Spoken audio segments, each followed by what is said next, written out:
오늘 영국 매체들이 크게 보도한 것은 황희찬과 관련된 인종차별 발언 사태입니다. 상대 구단이 황당한 입장 발표를 했기 때문입니다.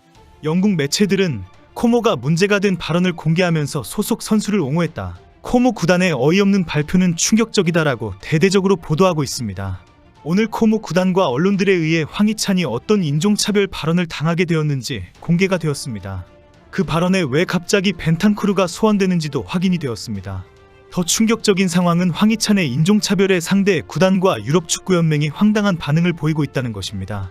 유럽이 말로만 인종차별에 반대한다고 외치면서 실상은 그 정도는 뭐하는 황당한 태도를 보여주고 있습니다. 인종차별이 발생한 것은 16일 스페인 마르베아에서 열린 울버햄튼과 이탈리아 코모의 연습 경기였습니다. 후반 중반 코모의 한 선수가 황희찬에게 인종차별 발언을 했고 황희찬이 이를 심판에 알리며 사건이 알려졌습니다. 울버햄튼은 전지훈련을 위해 스페인 마르베아로 떠났고 전지훈련의 마지막을 2024-25 시즌 세리에A로 승격한 코모 1907과 친선 경기를 가졌습니다. 휴가를 마치고 돌아온 선수들의 컨디션 및 전술 점검 등을 위한 시간이었습니다.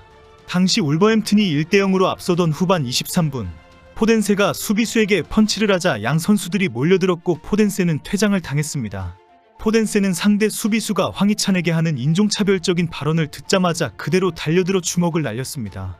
친선 경기이지만 경기 도중 상대 선수에게 폭력이라는 충격적인 행위를 한 것입니다. 결국 바로 레드카드를 받았습니다. 당시 황희찬은 심판에게 포덴세가 흥분한 이유를 설명하면서 상대 선수가 한 인종차별 발언을 지적했습니다. 갑자기 발생한 상황에 울버햄튼의 오닐 감독은 황희찬에게 교체하겠다는 의사를 밝혔습니다. 인종차별을 한 팀과 더 이상 경기를 계속할 수 없지 않느냐는 결정을 내린 것입니다. 하지만 황희찬이 경기를 계속하기를 요청했고 결국 종료 이슬이 울릴 때까지 진행되었습니다. 이런 상황은 즉각 영국 매체에 크게 보도되었습니다. BBC도 오닐 감독이 황희찬에게 경기를 포기하는 걸 원하는지 여부를 물었지만 황희찬이 이를 거부했고 울버햄튼은 1대0으로 경기를 마무리 지었다라고 보도했다. 경기 직후 울버햄튼은 성명을 발표하고 강력하게 대처하겠다고 밝혔습니다. 언론에 대대적으로 보도되면서 유럽축구연맹도 조사에 나서라고 요구했습니다. 울버햄튼의 강경 대응이 있은 지 단 하루 만에 코모 구단도 진상조사 결과를 발표했습니다. 황당하게도 황희찬을 겨냥한 인종차별에 대한 항의와 분노에 코모의 대답은 적반하장과 혐의 부인이었습니다.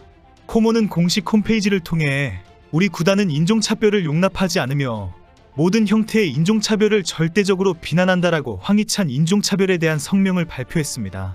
그렇지만 확인해보니 황희찬에 대한 발언은 인종차별이 아니라고 주장했습니다. 공개된 내용에 따르면 코모 수비수는 황희찬에 대해 자신의 동료 수비수에게 그를 무시해라. 그는 자기가 제키찬이라고 생각한다라고 말했습니다. 결국 상대 수비수는 황희찬에게 욕설과 함께 제키찬이라고 부르며 조롱한 것입니다. 동양인들에게 보통 제키찬이라고 부르는 것은 모두가 중국인과 똑같이 생겼다는 심각한 비하 발언입니다. 그럼에도 불구하고 코모는 우리는 선수와 길게 이야기를 나눈 결과 이것이 선수의 이름 그리고 그의 동료들이 경기장에서 찬이라고 그를 언급한 것과 관련이 있었다고 주장했습니다. 결국 울버햄튼 동료들이 황희찬에게 찬이라고 불렀기 때문에 제키찬이라고 불러주었다는 주장입니다.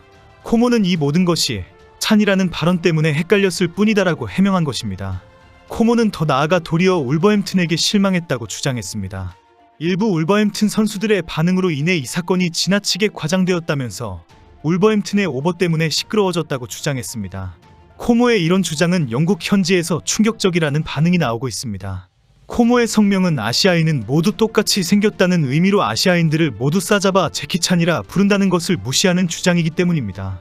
동양인이 지나갈 때에 제키찬이라고 부르면 바로 경찰에 신고해도 되는 상황인데도 왜 이름을 헷갈리게 만들었느냐는 주장을 한 것입니다. 특히 지난 벤탄쿠르의 발언보다 더 심각한 인종차별이라는 지적도 나온 상황입니다. 게다가 경기 중에 상대팀의 선수를 향해서 인종차별 발언을 했기 때문에 상당히 강한 처벌이 예상되었습니다. 이미 벤탄쿠르에 대해 유럽축구연맹과 영국축구협회가 징계를 예고한 상황이기 때문입니다. 더 큰 문제는 이러한 코모의 태도에도 불구하고 UEFA의 발표가 충격적이라는 사실입니다. 오늘 UEFA 대변인은 축구에서 인종차별, 편협함을 없애기 위한 투쟁은 우리 조직의 주요 우선순위다라면서도 UEFA가 축구에서 모든 형태의 차별을 없애기 위한 투쟁을 계속할 것이지만 조직의 징계 기관은 UEFA 대회에서 발생한 사건에 대해서만 조치를 취할 수 있다라며 울버햄튼과 코모의 친선 경기와 같은 상황에서 발생한 인종차별에 대해서는 어떤 징계도 줄 수 없다고 밝혔습니다. 영국의 가디언은 울버햄튼은 UEFA에 공식적인 불만을 제기할 것이라고 밝혔지만 UEFA는 해당 문제가 자신들의 권한 밖이라고 말했다라고 전했습니다. 방금 울버햄튼이 잉글랜드 축구협회를 통해 이탈리아 축구협회에 공식적인 연락을 취할 수 있다는 소식이 전해졌습니다. 이탈리아 축구협회에서 자체적인 문제 조사가 이뤄질 가능성도 있습니다. 글로벌 스포츠 언론 디애슬레틱은 울버햄튼은 황희찬이 인종차별적 모욕을 당했다고 보도한 후 잉글랜드 축구협회에도 불만을 제기했다고 보도했습니다. 잉글랜드 축구협회는 이 사건으로 황희찬의 동료들이 경로하고 포덴세가 주먹까지 날려 퇴장당했기에 이탈리아 축구협회와 유럽축구연맹에 연락할 것으로 예상된다라고 전했습니다. 이런 상황에 주먹을 휘두른 울버햄튼의 포덴세에 대한 칭찬이 쏟아지고 있습니다. 퇴장당한 포덴세에 대한 칭찬이 쏟아지면서 팬들도 행동에 나서고 있습니다. 포덴세는 현재 그리스 올림피아코스로 임대를 간 상황이고 조만간 영구 이적을 준비하고 있습니다. 최근 임대를 끝내고 울버햄튼에 복귀했지만 그리스로 영구 임대를 위해 집까지 구매한 상황입니다. 울버햄튼에는 윙어 자리에 황희찬을 비롯해 페드로네투와 사리바아 등 쟁쟁한 선수들이 너무 많기 때문입니다. 팬들은 현재 진정한 울버햄튼 멤버이다, 떠나지 말아라라고 요청하고 있는 상황입니다. 울버햄튼 소식을 전하는 몰리뉴 뉴스는 팬들은 다니엘 포덴세가 끔찍한 상황에 직면해 황희찬을 지킨 것에 크게 칭찬하고 있다고 전했습니다. 매체는 오닐 감독의 지적대로 행동이 지나치기는 했지만 그가 한 일은 많은 존경을 받고 있다. 우리 모두는 역겨운 일에 직면한 친구를 위해 기꺼이 일어서는 사람을 존경한다라며 포덴세의 행동을 치켜세웠습니다. 하지만 오닐 감독은 폭력을 행사한 포덴세의 행동은 지나쳤다. 포덴세는 이미 자신의 행동에 사과를 했다라며 과한 대응을 지적했습니다. 황희찬은 2년 전에도 프리시즌 중 SC8렌세 팬들로부터 인종차별 구호를 들었고 이에 구단이 긴급 성명을 발표하며 대응한 적이 있습니다. 이런 상황에 황희찬은 현재 프랑스 명문팀 올림피크 마르세유와 이적설이 불거진 상황입니다. 지난 15일 프랑스 유력 기자 산티아오나가 프랑스 매체 풋메르카토를 통해 마르세유와 황희찬이 개인 합의를 마쳤다고 보도했습니다. 하지만 울버햄튼 구단은 마르세유의 2천만 유로, 약 301억 원 제안을 거절했다라고 밝혔습니다.